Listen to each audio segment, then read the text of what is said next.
अस्सलामुअलैकुम viewers, welcome to my channel. आज मैं बताने वाला हूं कि वो गलतियां जिनसे हमारे बैंगन के पौधे कमज़ोर रह जाते हैं, फूल गिराते हैं या फल बन जाता है तो बड़ा नहीं होता, ताकि हम उन गलतियों से बच सकें और इन टाइम अपने पौधों की रिक्वायरमेंट के मुताबिक उनका ख्याल रखें और भरपूर फ़ायदा हासिल कर सकें।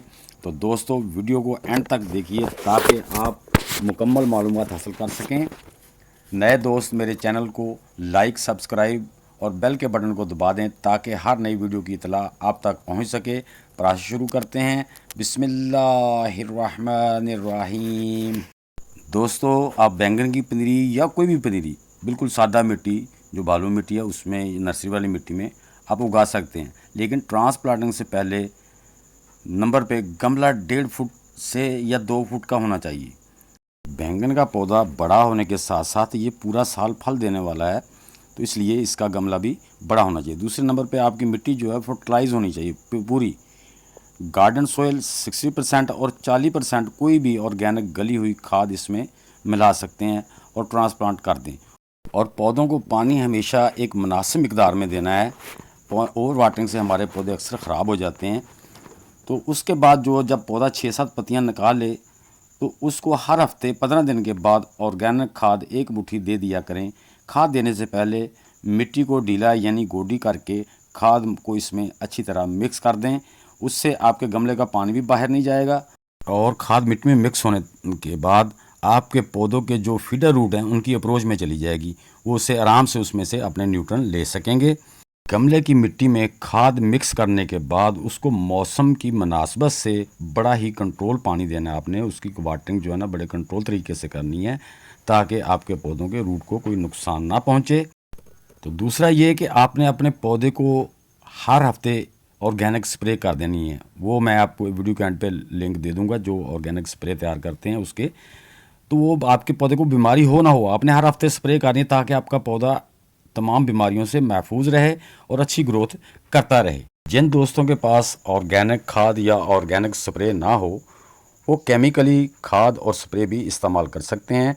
अपने पॉट में पौधा लगाने के टाइम 1 टीस्पून जो है ना वो अपना DAP का मिक्स कर दें, उसमें आधा टीस्पून यूरिया का मिक्स कर दें, तो आपके पौधे को वो फर्टिलाइज हो जाएगा। उसके बाद आपने भी उसी तरह हर हफ्ते 1-1, 2-2 चुटकी उसको खाद देते रहना है। इसी तरह आपने वो जो आप स्प्रे लाते हैं बाज़ार से अगर केमिकली, तो उसकी हदायत उस पर लिखी होती है, उसके मुताबिक आप अपने पौधों को स्प्रे करें। अब देखें ये दोस्तों, मैंने अपने ये देखें, ये अब मेरे पौधे की देख लें मिट्टी कितनी खुश्क हुई है। तो अब मैं इसको साथ में इसमें खाद भी दूंगा, देख लें ये कितनी खुश्क है। क्योंकि पानी देने में बिल्कुल भी आप लोगों ने जल्दी नहीं करनी किसी किस्म की। ये देखें अब मेरे पास जो मैं अब इसको जो दे रहा हूँ ना वो खाद, वो मैंने चाय की पत्ती जो मोल्ड करके रखी होती है ना, वो मैं इसकी दे रहा हूँ। वो एक फुल NPK होती है, उसकी मैंने एक अलग से वीडियो बनाई, उसका भी इस एंड स्क्रीन पर लिंक दे दूँगा। तो उसके बाद मैं इन पौधों को, मेरे तकरीबन जो है ना ये 1.5 फुट के पॉट हैं, ये जो ग्रो बैग है ना 1.5 फुट के हैं, तो मैं इनमें 1.5 लीटर पानी दूंगा। ओवर वाटरिंग नहीं करूंगा ताकि हमारा पानी नीचे से बाहर निकलेगा तो हमारी खाद के न्यूट्रन भी साथ में उसके बह जाएंगे, वो ज़ाया हो जाएंगे, हमारे किसी काम नहीं आएंगे। हम दोबारा कल परसों जब भी वो पौधा पानी मांग रहा होगा तो फिर पानी दे देंगे। तो दोस्तों, इन चीज़ों का आपने बहुत ख्याल रखना है। पानी गमले के नीचे से ना निकलेगा तो आपकी केमिकली खाद हो या आपकी ऑर्गेनिक हो, उसके न्यूट्रन भी उसके साथ बह जाएंगे।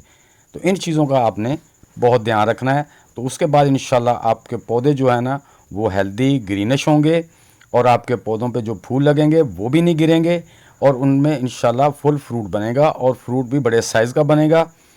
तो दोस्तों, ये बातें सब पहले करने वाली होती हैं। इन टाइम जब आपके पौधे ख़राब होने लगे तब नहीं। ये देख लें माशाल्लाह मेरे बैंगन जो हैं वो कितने माशाल्लाह हेल्दी और सेहतमंद हैं।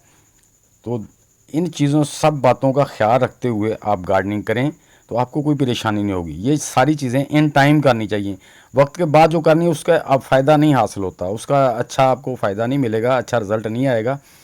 और इन चीज़ों का ख्याल रखना है। आपने मेरी मिट्टी देखी है, ये देखें, आपको लगती है कहीं से बालू मिट्टी, लेकिन मिक्स है। मेरे इसमें न्यूट्रंस इतने वो होते हैं कि वो देखें, मिट्टी का कलर आपको ब्लैक सारा नज़र आ रहा है। तो इसलिए पौधे मेरे हेल्दी होते हैं। तो आप भी इसी तरह मेरे भाइयों बेहतरीन गार्डनिंग कर सकते हैं। मेरे कहने का मकसद है कि थोड़ा काम कर लें लेकिन अच्छा करें ताकि आपका दिल खुश हो। इसी तरह मैं सब पौधों में ये 1-1 मुट्ठी यानी कि हर हफ्ते बाद, अब मेरा चूँकि फ्रूट पे आए हुए हैं, फूल लग रहे हैं, तो मैं हर हफ्ते इनको एक एक मुट्ठी जो है ना वो ऑर्गेनिक फर्टिलाइज़र देता रहता हूँ। कभी मैं गोबर की गली हुई खाद की दे देता हूँ, बीच में एक दिन वो एक हफ्ते में वो दे देता हूँ डी कंपोस्ट जो चाय की पत्ती की हुई है।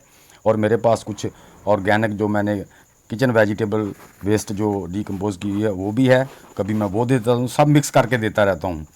तो उससे मेरे पौधे माशाल्लाह ऐसे हैं। तो आप मेरे दोस्तों, मेरी जो मैं आपको बता रहा हूँ ये मेरा एक एक्सपीरियंस है, मैं वही आपसे शेयर करता हूँ। तो मैं ज़्यादा गार्डनिंग में काम जो होता है इतना ही कैमरा रखता हूँ जो आपको काम अच्छी तरह नज़र आ जाए, ताकि आप उसको बात को अच्छी तरह समझें। और ये देखें मेरे तकरीबन माशाल्लाह जो फूल भी लगे हुए हैं सब में फ्रूट बन रहा है, कोई मिस नहीं हो रहा। हाँ जी, ये देखें, ये मैंने स्टिकें लगाई हुई हैं कि माशाल्लाह वो बैंगन इतने बड़े हैं कि पौधे नीचे गिर रहे हैं।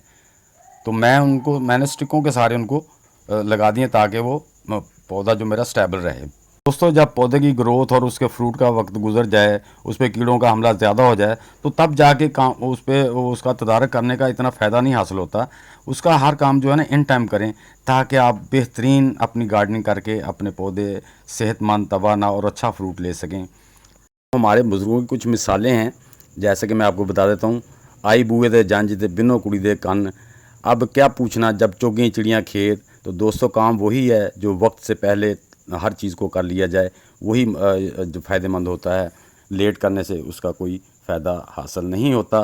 तो दोस्तों, मेरी ये वीडियो आप सबको कैसी लगी? अच्छी लगी है तो इसे लाइक और शेयर कर देना। जो दोस्त मेरे चैनल पर नए हैं वो भी लाइक, सब्सक्राइब और बेल के बटन को दबा दें, ताकि हर नई वीडियो की इतला उन तक पहुंच सके। दोस्तों, मिलते हैं इंशाल्लाह नेक्स्ट वीडियो में। तब तक के लिए आप सब दोस्तों को अल्लाह हाफिज़।